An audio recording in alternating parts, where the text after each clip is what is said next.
Gaza में हालात बेहद खौफनाक होते जा रहे हैं। इजराइल की सेना ने गाजा सिटी पर हमले तेज कर दिए हैं और अब टैंक शहर के अंदर तक घुस चुके हैं।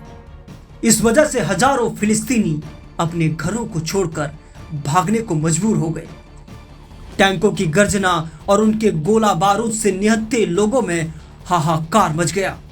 गाजा शहर में पिछले कुछ दिनों में इजराइल की एयरफोर्स और तोपों ने 150 से ज्यादा हमले किए। इन हमलों से कई ऊंची इमारतें जमींदोज हो गई और टेंटों में रह रहे लोगों को भी भारी नुकसान पहुंचा।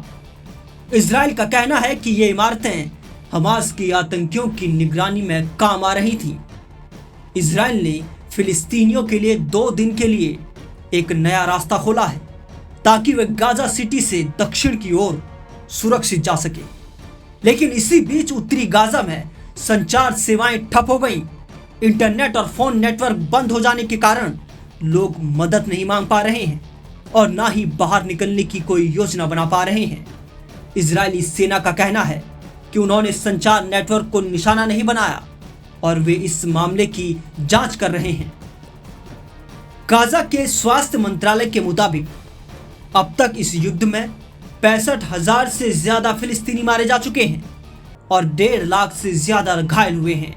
7 अक्टूबर 2023 को जब हमास ने इजराइल पर हमला किया था, तभी से ये संघर्ष शुरू हुआ। उस हमले में करीब 1200 इजरायली नागरिक मारे गए थे और 251 लोग बंधक बना लिए गए। इसके बाद इजराइल ने पलटवार करते हुए गाजा पर लगातार हमले शुरू कर दिए। आज गाजा की लगभग 90% आबादी बेघर हो चुकी है।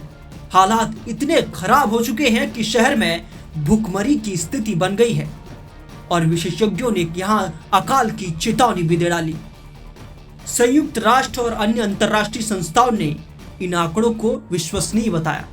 अंतर्राष्ट्रीय समुदाय से मांग की कि इजराइल की सैन्य कार्रवाई को रोकने के लिए कोई ठोस कदम उठाए जाए। उनका कहना है कि गाजा में जो हो रहा है वो सिर्फ मानवीय संकट नहीं बल्कि नरसंहार है और अब केवल बयान देने से कुछ नहीं होगा। इजराइल की सेना का कहना है कि अब वो आम नागरिकों को नुकसान पहुंचाए बिना सिर्फ आतंकियों को निशाना बना रही है। उनका दावा है कि गाजा सिटी में अब भी करीब 2000 से 3000 हमास के लड़ाके मौजूद हैं जो सुरंगों का इस्तेमाल कर रहे हैं। इजराइल का उद्देश्य पूरे गाजा सिटी पर नियंत्रण हासिल करना है, सिवाय तटीय इलाके के एक हिस्से के।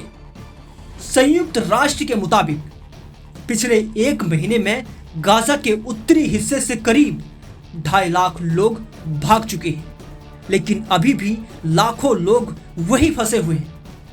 ये जंग गाजा को पूरी तरह बर्बादी की ओर ले जा रही है, जहां ना तो सुरक्षित रहने की जगह बची है, ना ही खाने पीने का कोई इंतजाम और ना ही संचार की कोई सुविधा।